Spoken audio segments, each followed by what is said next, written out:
Oh, my apologies. I mistook that for rummaging through trash, Emma remarked with a victorious grin, oblivious to the fatal error she was about to make. I go by Sally, 32 years young, employed as a seamstress within a bustling TV and film studio. My days are filled with the delicate task of mending costumes, a diverse array ranging from opulent period ensembles to the mundane attire of modern-day dramas. It's my duty to ensure they fit the bill of their era and the actors who don them, tending to any wear and tear accrued during filming. In my daily routine, I navigate through piles of fabric, maneuvering sewing machines and wielding irons with practiced precision. While my primary responsibility lies in the art of garment repair, my true expertise lies in the craft of sewing. From intricate fixes to crafting creations from scratch, my hands are adept at bringing fabric to life. It's a skill passed down from my mother, a gift I've nurtured since childhood. This profession feels like more than just a job to me, it's a calling. Despite the erratic hours and occasional unreasonable requests, my passion for this work remains unwavering. I harbor hopes of spending a lifetime within these walls, weaving threads of creativity and craftsmanship indefinitely.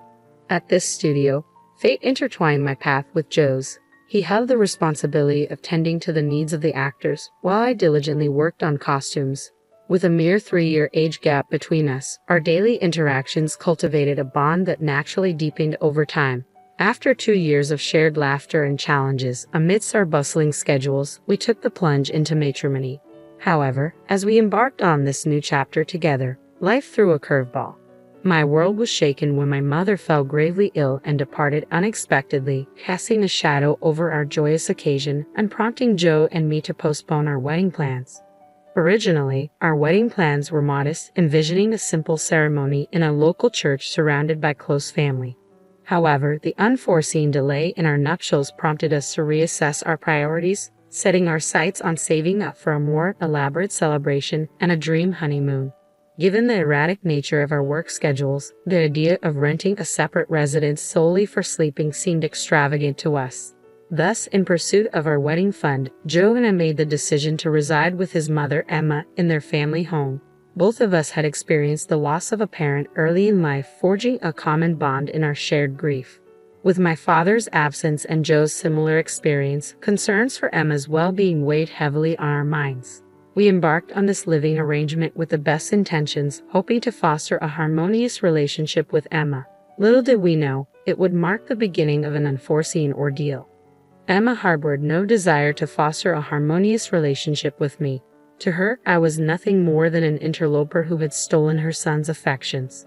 The moment we settled into our new living arrangement, her relentless harassment commenced. Every corner of the house became an opportunity for criticism, each word laced with disdain. If I cleaned Sally, she would begin, launching into a tirade about the state of the house and questioning my upbringing with thinly veiled insults. I endured the onslaught, striving to meet her exacting standards, even if it meant my hands cracked and blue from the relentless scrubbing. The demands for cleanliness were unfathomable, with no task too trivial to escape her scrutiny. Whether it was cleaning, laundry, or cooking, any imperfection, no matter how minor, warranted a redo, met with a nonchalant demeanor. As exhaustion set in, her harassment only intensified, each critique chipping away at my resolve. Even when I thought I had completed a task flawlessly, she would unearth some perceived flaw, leaving me to scrub the sink into the early hours of the morning. It became evident that she found fault in everything about me, her disapproval casting a shadow over every aspect of our shared existence. Under Emma's decree, I found myself burdened with the entirety of the household chores. Struggling to juggle my professional obligations alongside the mounting demands of domesticity, I made the difficult decision to transition to remote work. Yet far from alleviating the situation, this only served to intensify Emma's expectations. Each day mirrored a scene from Cinderella's tale, as I toiled ceaselessly over endless tasks. Has the laundry been tended to? The upstairs curtain is in disrepair. See to it. You're quite handy with a needle, aren't you, Sally? Emma's demands echoed incessantly, leaving me little respite even in the midst of urgent work commitments. Apologies, but I have pressing deadlines. Can the curtain not wait until the weekend? I pleaded, hoping for some reprieve. What nonsense. Leaving it as it is could invite gossip from the neighbors. It must be fixed immediately, she retorted sharply, dismissing any notion of delay. Thus, my days blurred into a relentless cycle of multitasking, wherein I found myself simultaneously engrossed in work and ensnared by domestic duties. Often, the distinction between the two became increasingly blurred as I toiled well into the night, the chores ceaseless and unforgiving. It became apparent that Emma derived a perverse satisfaction from witnessing my gradual descent into exhaustion. Emma wielded her cruelty like a masterful sadist, inflicting torment upon me with relentless harassment, particularly when Joe was absent during the day. Our dynamic mirrored that of an oppressive owner and a submissive maid, with me bearing the brunt of all household responsibilities. Despite my inner turmoil, pride prevented me from easily confiding in Joe about the extent of my suffering. I persevered, striving to fulfill my designated role, yet the toll on my psyche far outweighed the physical strain of the chores. Occasionally, Emma would extend invitations to neighbors for lunch, transforming these gatherings into excruciating ordeals. Her criticism reached new heights in the presence of others, their conversations dripping with disdain as they disparaged me. She's utterly hopeless as a daughter-in-law. I have to lecture her incessantly. My son may be blind to it, but I'm not fooled. She's simply insufferable and devoid of common sense. Emma's words cut deep, amplified by the chorus of laughter from her guests, who seemed all too eager to join in the ridicule. As I labored through the tasks, their harsh judgments lingered like a heavy weight upon my heart, chipping away at my resilience. Each day felt like a battle against my own sanity, the relentless onslaught of criticism pushing me to the brink. If this continued unabated, I feared I might lose myself entirely to the suffocating grip of despair. But the challenges didn't end with Emma's relentless torment. There was also Joe's older sister, Sarah, aged 38. Sarah resided in a nearby town with her boyfriend, and if I were to sum her up in a single word, it would be stingy. Almost daily, she'd make her way to our house for lunch, likely aiming to save a few pennies. The most frustrating aspect was her habit of dropping by unannounced. Without prior warning, I couldn't prepare her portion of the meal, leaving me scrambling to accommodate her unexpected presence. She'd nonchalantly devour my food and depart without a second thought. For Sarah, possession was synonymous with entitlement. Everything in her possession was hers by default, extending even to items within her parents' home. Just what I needed. I was running low on tissues. I'll take these, she'd declare, helping herself to whatever caught her eye, regardless of its ownership. But Sarah, I purchased those for Emma. I'd protest, only to be met with a withering glare. What's the issue? You're always at home, aren't you? Just buy more, she'd dismiss, echoing her mother's callous disregard for boundaries. It's a marvel how Joe managed to emerge from such a family with his character intact. However, the greatest inconvenience arose when Sarah would pilfer ingredients meant for dinner without a word of permission. Each time, I'd be forced to abandon my chores and rush out for yet another shopping trip, disrupting the delicate balance of my already tumultuous existence. One day, I reached my breaking point. Sarah, could you please give me a heads up before taking anything? I mustered the courage to confront her. Little did I know, she promptly relayed the incident to Emma. Have you forbidden Sarah from visiting us? Emma interrogated, her accusatory tone slicing through the air. What? No, I never said that, I clarified, taken aback by the accusation. So, you're suggesting Sarah's fabricating stories? Emma's words hummed heavy in the tense atmosphere, leaving me trapped between Sarah's deceit and Emma's vindictiveness. Enduring Emma's cruelty alone was a torment, but when compounded with Sarah's falsehoods, the mental strain became unbearable. One day, as I walked past the room where they conversed, their voices carried enough for me to catch their words. It's as if we have our very own maid. Isn't it wonderful? I'm envious. Send her over to my place as well, Sarah remarked, her tone laced with mockery. A maid? Am I not your daughter-in-law? I interjected, unable to contain the hurt and indignation welling within me. Though I had silently accepted the role of a maid, hearing it vocalized pierced me to the core. In that moment, something deep within me snapped. That evening, I mustered the courage to bare my soul to Joe. I've reached my limit. I've endured Emma's torment for as long as I can bear. Please, I need to find a way out of this situation. After a solemn pause, Joe's response was unexpected yet welcomed. All right, we've managed to set aside enough funds. Let's make plans to move out soon. Truly, I'll begin searching for a new place immediately, I exclaimed, tears of relief cascading down my cheeks. Unbeknownst to us, Emma was lingering just beyond the threshold of our room, overhearing our conversation. Little did we realize, this moment would set in motion a series of peculiar events, unraveling in ways we couldn't have foreseen. From that pivotal day forward, the once dreary days began to gleam with newfound hope. I harbored a singular aspiration to craft my own wedding gown, a masterpiece born from my expertise in sewing. Inspired by our conversation, brimming with determination, I wasted no time in placing a substantial order for fabric online. With unwavering resolve, I resolved to channel all my energy into bringing this dream to fruition. That was my newfound purpose, my unwavering commitment. I began crafting the dress in secrecy within the confines of my room, away from the prying eyes of Emma and Sarah. However, one day Sarah, known for her unannounced visits, stumbled upon my work in progress. "What's this? A dress? It's lovely to have something of your own," she remarked, inspecting the fabric with interest. "Sally, I'm tying the knot in 2 months. Could you fashion my dress as well?" she requested, her tone casual yet expectant. "Truly. Well, wrenching seems like a frivolous expense. I aim to keep our wedding costs low, you know. So please," she added, her trademark thriftiness evident in her plea. Although hesitant, I relented, agreeing to undertake the task on the condition that she cover the material expenses. After all, it was quintessential Sarah, always seeking ways to pinch pennies. I began by crafting Sarah's dress, prioritizing her requests over preparations for our own wedding, which was still some time away. Sarah, however, made a curious request. "Keep this between us. Don't mention it to Mom." It became apparent she intended to deceive Emma, pretending to rent the dress while seeking financial aid from her. Whatever she paid me for the materials, she was determined to recoup, showcasing a level of frugality that bordered on impressive. I confided in Joe about the situation, hoping for guidance. His response was unsurprising yet disheartening. Once Sarah sets her mind on something, she rarely wavers. "I know it's a lot to ask, but if you could make the dress for her, it would greatly assist us," he admitted, his tone tinged with resignation. Though burdened by the request, I accepted with a determined smile. "Consider it done. I'll put my best foot forward," I reassured him, steeling myself for the task ahead. The prospect of being compensated for my efforts provided a much-needed source of motivation.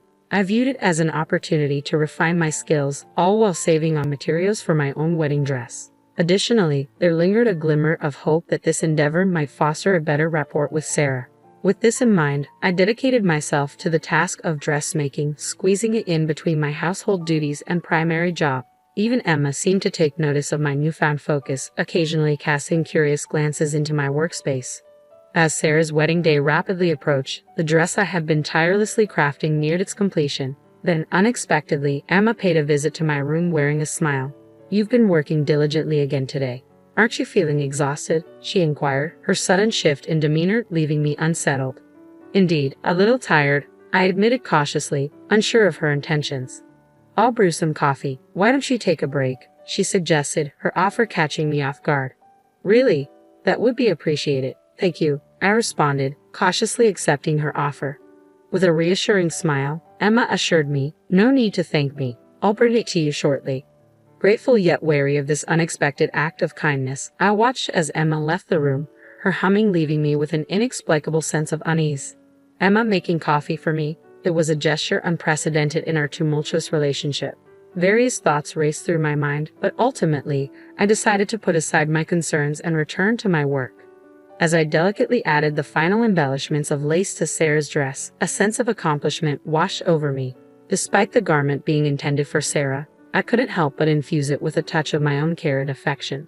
Suddenly, the aroma of coffee filled the air, signaling Emma's unexpected arrival. "Sally, may I come in?" she called through the door. Caught off guard, I hesitated before granting her entry. As she stepped into the room, my eyes widened in disbelief. Emma bore a tray overflowing with cups and saucers, each brimming with coffee. "Emma, wait, this wasn't just for two," I protested, noticing the excessive quantity of beverages. With a clumsy movement, Emma attempted to maneuver further into the room, causing the tray to teeter precariously. In a moment of panic, I reached out to steady her, but it was too late. The tray slipped from her grasp, sending cups crashing to the ground and coffee splattering in every direction. In the ensuing chaos, I stood frozen, my gaze fixated on the ruined dress now adorned with splotches of coffee resembling a peculiar giraffe pattern. A scream escaped my lips involuntarily, echoing the shock and dismay I felt in that moment. As I glanced up, I couldn't help but notice the fleeting smirk on Emma's face. "Oh no, I'm terribly sorry. It was an accident," she offered, her voice tinged with feigned remorse. "Are you alright? Wait, is that a dress? I thought you were rummaging through the trash." Emma's words pierced through me, leaving me speechless and bewildered. The shock of her actions rendered me momentarily speechless, my mind racing to comprehend her motives. Attempting to mask her malicious intent, Emma feigned concern. "Oh dear, you can't possibly wear that for your wedding, can you?" she remarked, her false sympathy thinly veiling her true intentions. It was then that my suspicions solidified into certainties. Emma was deliberately trying to sabotage our wedding, perhaps in a bid to thwart our plans of moving out afterward. But there was no time for anger. With adrenaline coursing through my veins, I darted to the bathroom with a stained dress and towel, frantically attempting to rinse off the coffee before the stain set.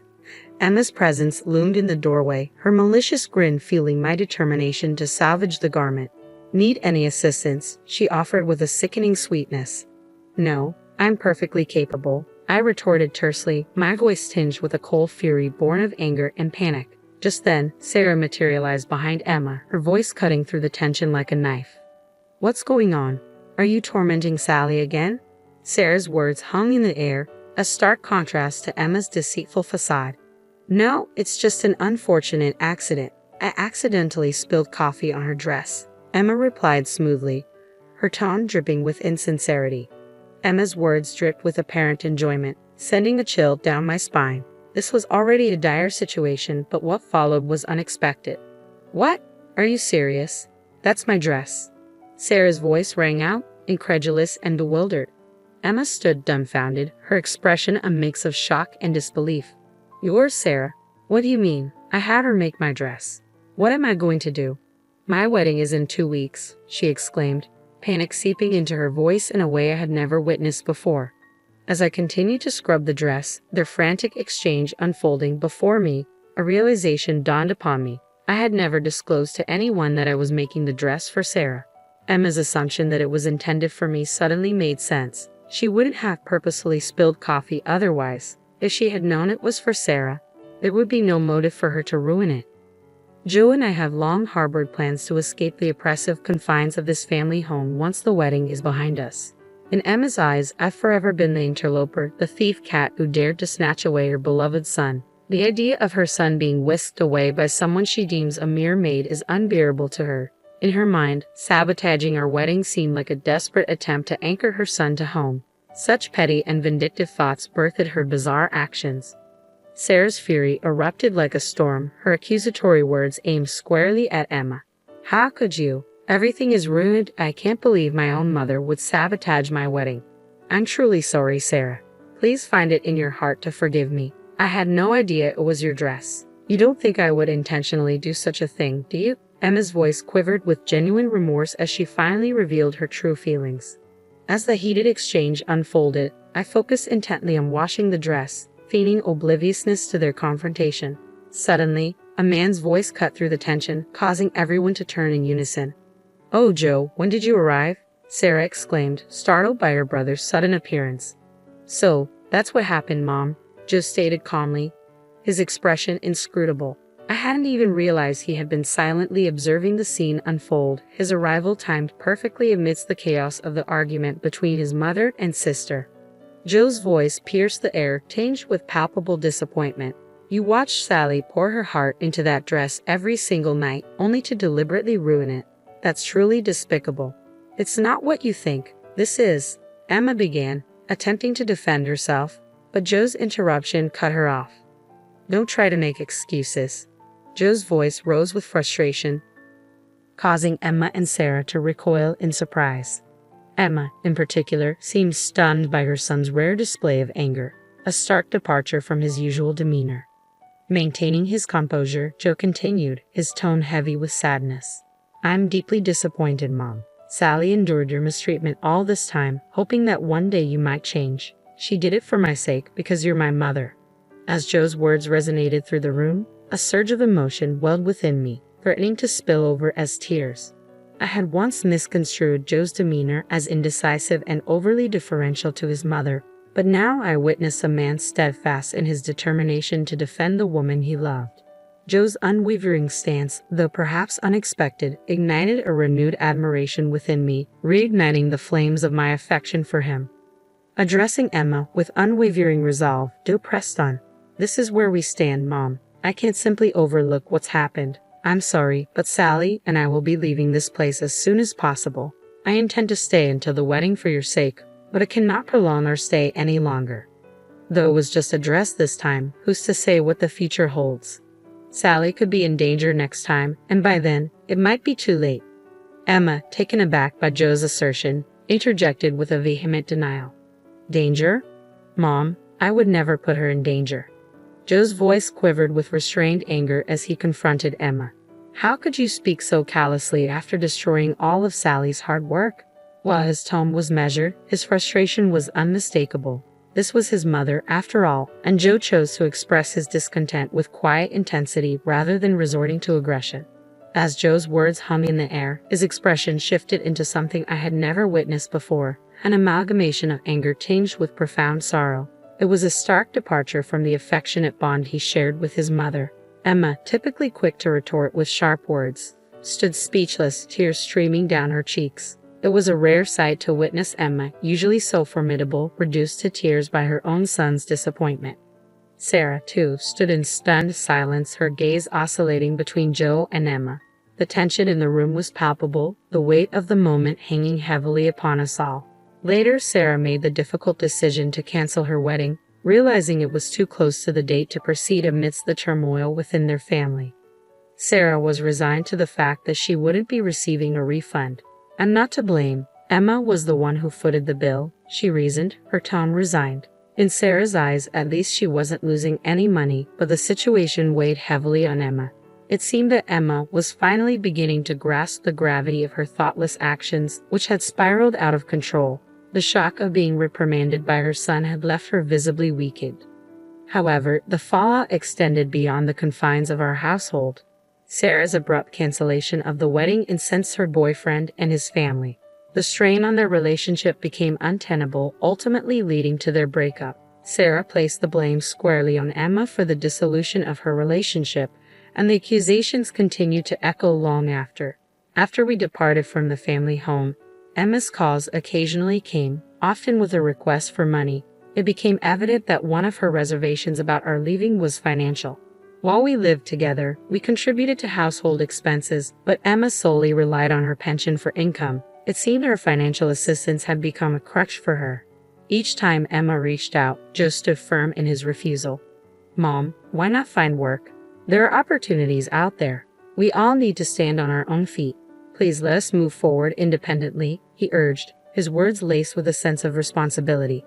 Despite Emma's pleas to avoid abandonment, Joe remained resolute.